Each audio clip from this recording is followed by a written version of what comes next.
네, 최근 온라인 커뮤니티에서 한 식당의 배달의 메뉴판 사진이 화제가 됐습니다. 자, 인기 메뉴라면서 스팸구이 정식 1인분이 10,000원이 넘는 가격에 판매되고 있는데요. 자, 이걸 두고 아무리 물가가 올랐다지만 이건 정말 심각하다는 의견과 어쩔 수 없다, 물가가 정말 많이 올랐다, 물가를 탓해라, 이런 네티즌들의 의견이 엇갈리고 있습니다. 이렇게 턱없이 오르고 있는 물가에 서민들의 삶은 점점 팍팍해지고 있는데요. 가파르게 올라가고 있습니다. 물가 상승. 박정호 명지대 특임교수와 함께 얘기 나눠보겠습니다. 안녕하세요. 예, 안녕하세요. 이거 보셨어요, 교수님? 혹시 이 기사? 예, 봤습니다. 어, 충격적이더라고요. 그러니까 제가 이걸 좀 따져봤더니 예. 뭐 쌀밥이랑 달걀이랑 이 햄 하더라도 10,000원 넘기는 정말 쉽지 않을 것 같은데, 물론 인건비랑 이런 것들이 포함된다면, 야, 그러면 정말 물가가 많이 올랐기 때문에 이렇게 10,000원이 넘는구나라는 생각이 들었거든요. 맞습니다. 2022년 들어서 소비자 물가 상승률 추이를 보면 정말 가파르게 올라가고 있구나 맞게 말을 할 수 없는데요. 1월 달에 3.6%로 시작해서 3월, 4월 달에는 4%대로 들어섰고 지난 5월 달에는 5.4%를 기록하기도 했습니다. 이 5.4%라는 수치는 근 14년 만에 최고치를 찍은 것이고요. 그리고 한국은행에서 더 충격적인 발언을 하나 한 것이 앞으로 6%대까지 접어들 가능성도 상당히 있다라는 발표를 한 바가 있습니다. 아마 우리 경제에서 많은 서민들에게 가장 큰 아픔을 줬던 시기를 하나만 꼽으라면 최근에는 98년도 IMF 외환위기를 꼽을 수 있을 겁니다. 그때 우리나라 소비자 물가 상승률을 몇 퍼센트로 기록을 했냐면요. 7% 중반이 됐거든요. 98년도 IMF 당시에 8%요? 7.5%. 7.5%가 예. 가장 높았던 건데 그 이후로 맞습니다. 최고치인 거예요? 지금? 최고치라고 봐도 되고요. 그다음 또 한 가지는 이제 6%까지 접어든다라는 한국은행에서 가능성을 언급했으니 진짜 IMF 외환위기 수준에 준하는 물가 상승을 기록할지도 모를 것 같아요. 저는 어쨌든 선생님도 그렇고 IMF 때를 기억하는 사람들이기 때문에 그때를 회상하면 정말 아찔한 건데, 자, 저희가 어느 품목의 물가가 상승했는지 그래픽으로 좀 준비를 해봤습니다. 여기 좀 띄워주시죠. 네, 이 세부 내용을 보면 더욱더 좀 암울한데요. 사실 모든 분야에서 물가 상승에 기여하고 있다라고 볼 수가 있습니다. 네. 특히 석유류 부분의 기여도가 제일 큰데 34.8%를 기록하고 있고요. 사실 공업 제품이라고 해서 공산품 같은 경우는 최근 10년 안의 주기를 살펴봤을 때는 오히려 물가 상승을 낮추는 데 기여하는 마이너스 상승률을 기록한 품목 중에 하나였어요.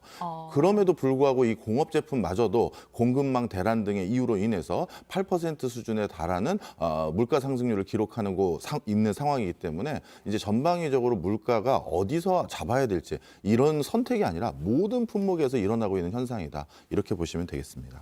자, 양파 도매가 제가 찾아봤더니 1년 전 대비해서 98% 이상 올랐다고 하더라고요. 예.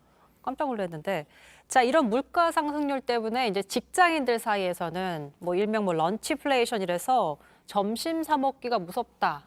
근데 매일 출근하니까 먹어야 되는 점심인데 너무 돈이 많이 드니까 이게 좀 부담스러워지는 측면들도 있거든요. 먹거리 물가 상승 얼마 정도인가요? 예, 사실 뭐 저도 동료들하고 이렇게 같이 점심 모여서 하는 걸 되게 좋아하는 스타일인데요. 요즘 같이 밥 먹자라고 말하기도 아니면 선배들한테 사달라고 하기도 참 주저되는 상황입니다. 짜장면 같은 경우는 한 6,223원, 냉면은 10,000원이 넘었어요.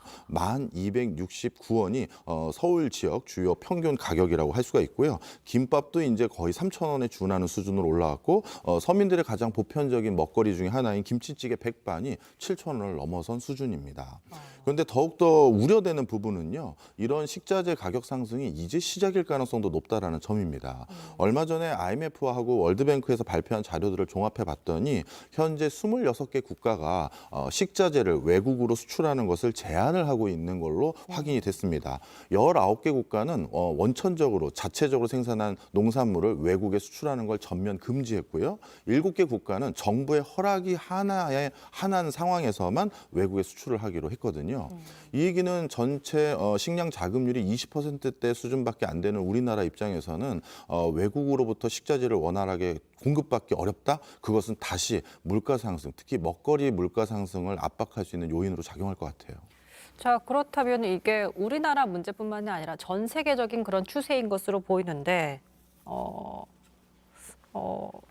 외국 같은 경우에도 지금 뭐 아까 잠깐 뭐 속보 기사 난 거 보니까 독일은 지금 맥주병이 없어서 맥주가 팔리질 않고 뭐 이런 얘기 나오더라고요. 맞습니다. 사실 전 세계적으로 소비자 물가 상승률이요. 지난 2013년부터 2021년까지 3%대를 넘은 적이 없습니다. 그런데 지금 올해 들어서 4%대 중반이 됐거든요.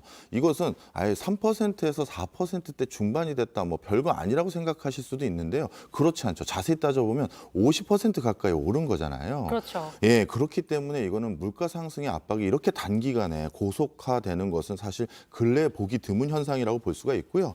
유럽 국가들을 조금 자세히 살펴보면 방금 말씀해 주셨던 독일 같은 경우 소비자 물가 상승률이 7.9, 그다음에 영국이 9%, 그다음에 유로존 19개 국가의 평균이 8.1%고요.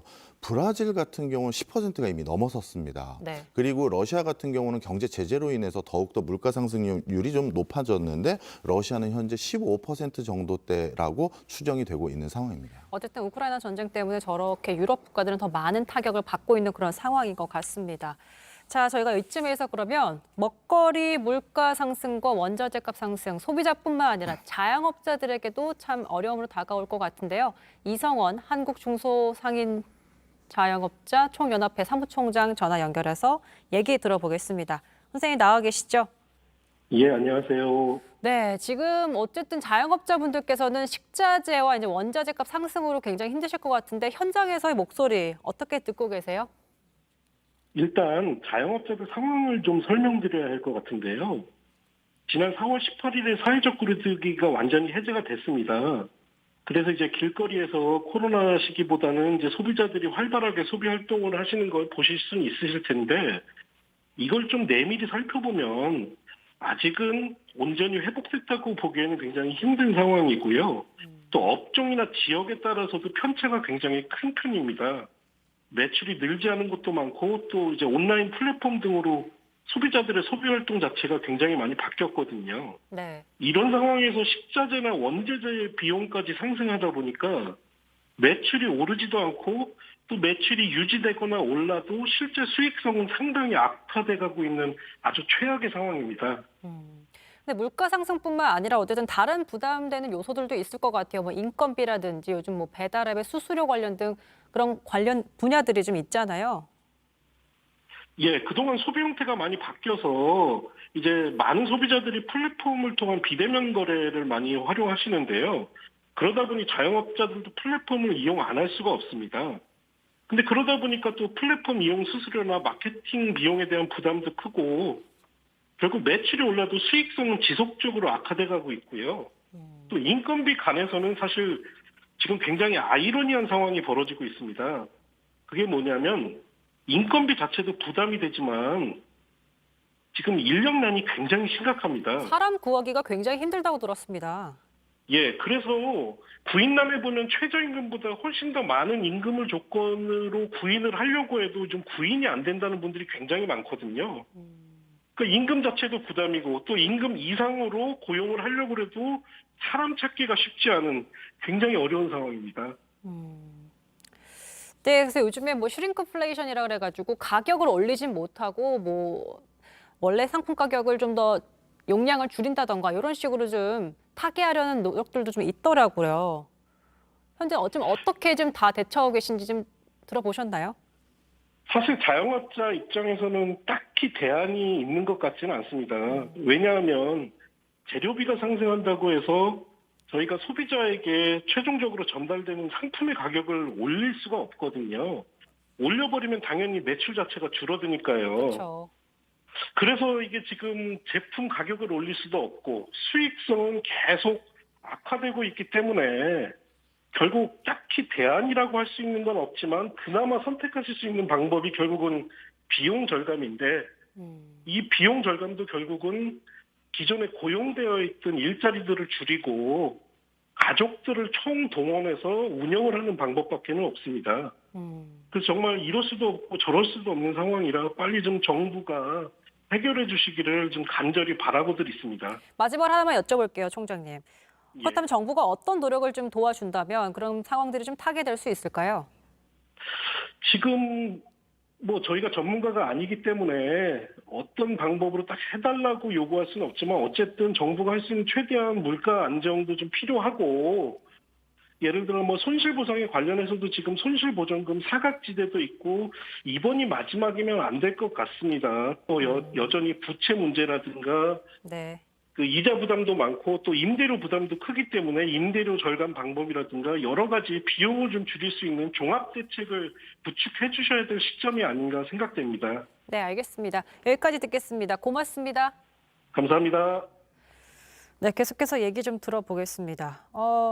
근데 교수님께서 보시기에는 이렇게 자영업자들이 굉장히 힘들어하는 상황인데 어떤 식으로 좀 정부가 도와주면 좀 도움이 될 거라고 보세요? 전문가께서 보시기에는.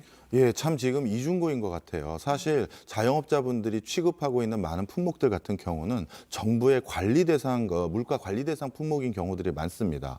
그렇다면 전반적인 물가를 잡기 위해서는 이러한 것들의 가격 인상을 인위적으로 눌러야 되는 상황인데 실질적으로는 어떻게 보면 원자재 또는 원재료에 대한 가격이 급등한 것으로 인해서 마이너스 마진 또는 제로 이익을 상황을 보면서 이렇게 영업을 하시는 분들이 많은 상황이거든요. 이 때문에 정부에서는 최대한 뭐 보조금이라든가 다른 형태로 관세를 제거해서 싸게 원자재를 수급할 수 있게끔 해주신다고 말씀을 하셨지만 실제 우리나라는 가장 많은 국가들과 FTA를 체결해서 이미 관세가 적용되는 부분이 거의 제로에 가까운 품목들이 많아요. 따라서 이런 것들로 우리가 어떻게 보면 물가를 잡을 수는 없는 상황이고요. 그렇기 때문에 정부도 고심이 더욱더 깊어져 가는 상황입니다. 정부도 딱히 뾰족한 수가 없기 때문에 예. 도와줄 수 있는 방안이 많지 않다, 공간이 많지 않다는 생각이 듭니다.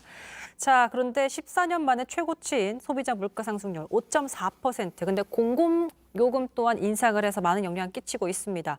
한전이 3분기 인상을 추진하고 있다는 소식이 들리고 있는데 전기요금도 올라가면 기본적으로 전기를 안 쓸 수는 없잖아요. 네, 맞습니다. 사실 물가 인상의 가장 주된 요인 중에 하나로 잡을 수 있는 것이 바로 이런 공공요금이라고 할 수 있는데요. 이 때문에 전기, 가스, 수도, 담배와 같이 정부가 관리하는 가격을 직접적으로 관리하고 있는 물건들에 대해서 특히 관리 물가라고 따로 집계를 해서 발표를 하고 있는데요. 이 관리 물가를 기준으로 말씀드리면 지난 2022년 전까지 한 3년, 4년 동안 계속 마이너스였어요. 그리고 아니면 올리질 아예 않았던 것이 대부분인데요. 올해 들어서 처음으로 벌써 플러스로 바뀌었고요. 3분기에 여기에 한전의 막대한 적자를 좀 벌충하기 위해서 인상을 더 해버린다라고 한다면 이거는 거의 뭐 진짜 말씀하신 것처럼 전기를 안 쓰는 분야는 없거든요. 맞아요. 전반적으로 모든 분야의 물가 상승의 압박 요인으로 작용할 가능성이 높습니다. 자, 이창용 총재가 이제 시기 놓치면 안 되기 때문에 기준 금리를 7, 8월에 또 올릴 것을 좀 시사했습니다. 어쨌든 그 올리겠다는 내용 골자 자체가 물가를 잡겠다라는 거잖아요. 네. 지금 효과가 있을까요? 일단 우리나라 같이 금융시장과 자본시장이 발달된 나라는 금리가 커다란 경제 상황의 시그널로 작용하는 비중이 점점 더 커집니다. 그래서 선진국들의 경우에는 물가를 잡기 위해서 가장 먼저 영순위로 검토하는 내용이 금리를 인상하는 거고요. 네. 그런 것이 어느 정도 효과를 발휘하는 것은 이미 입증이 되어 있습니다. 하지만 많은 개도국, 후진국들 같은 경우는 증권시장이라든가 금융 시스템이 완비되지 않았기 때문에 금리를 올린다고 해서 그것으로 물가가 잡히진 않아요. 따라서 많은 분들이 아니 어떤 특정 국가 같은 경우는 금리를 안 올리던데 라고 말씀하시는 경우가 있는데 이것은 금융 시스템이 이렇게 발달되지 않은 나라들의 사례라고 보시는 게 좋을 겁니다. 어쨌든 우리나라에 해당되지 않는 사례라고 볼 수 네. 있겠네요. 알겠습니다. 지금까지 박정호 명지대 특임 교수와 함께 경제 관련 얘기 나눠봤습니다. 고맙습니다. 감사합니다.